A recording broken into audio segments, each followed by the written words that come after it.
Welcome back to In Ohio Country today. Big Dan Wilson alongside of Bill Chain from the Chesapeake Bay Foundation. Bill, thanks for joining us. Yeah, I appreciate it. I was glad to be invited and glad to bring greetings, really, from the Chesapeake Bay Watershed, really to help Ohio and talk with these no-tillers today about some of the things that they might be able to do to enhance their local water quality. Some lessons learned, frankly, at the Chesapeake Bay. Well, I'm sure you're familiar with our H2 Ohio program here in the Buckeye State to try to address those particular issues.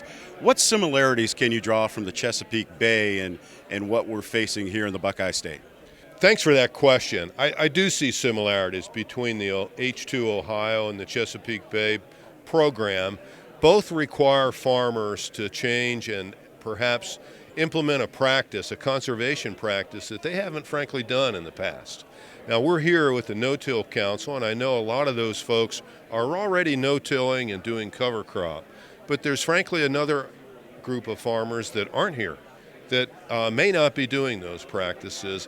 And I think both at the Chesapeake Bay and here in Ohio, our goal is to try and attract those farmers to new practices, but not only attract them, but be able to help them find a win-win, both a win in conservation, but a win in their economic viability also.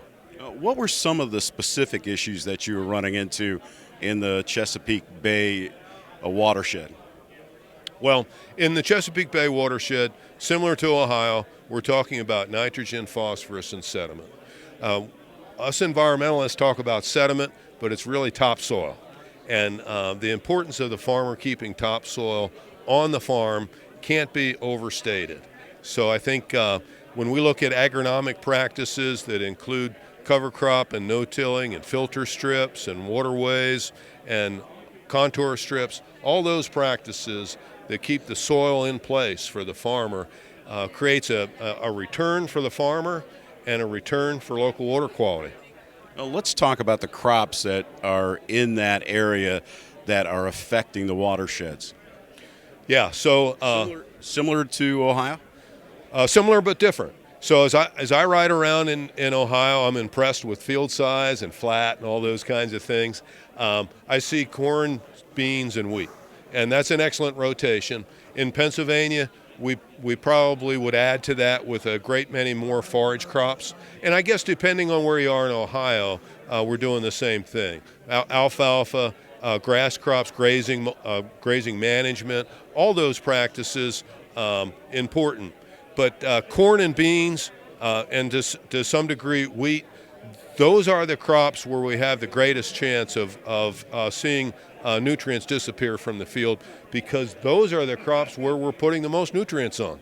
And when you talk about the Chesapeake Bay, you're always talking about seafood and all the wonderful things that you get from the bay. Similar to the Lake Erie watershed, our fish quality and stuff like that, all that gets improved when we take care of our land. Yeah, and we all live upstream from somebody.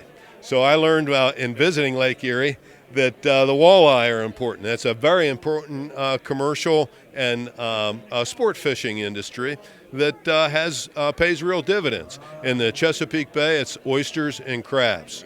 And there's a great many people at the Chesapeake Bay depending on farmers upstream to make sure the water quality moving down enhances those oysters and crabs.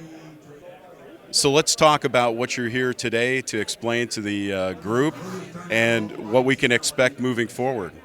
Yeah, so my purpose today is really to kind of compare notes. We've been at it at the Chesapeake Bay since 1983. So we've had fits and starts and things that we know we can do better. One of the things that I know is important for success is farmer involvement.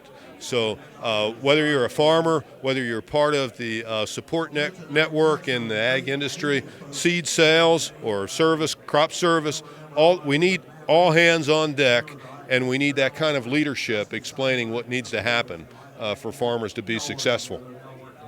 Bill Chain has been our guest from the Chesapeake Bay Foundation. Bill, thanks for joining us. Yeah, thank you. Pleasure. And we'll be back with more In Ohio Country today right after this.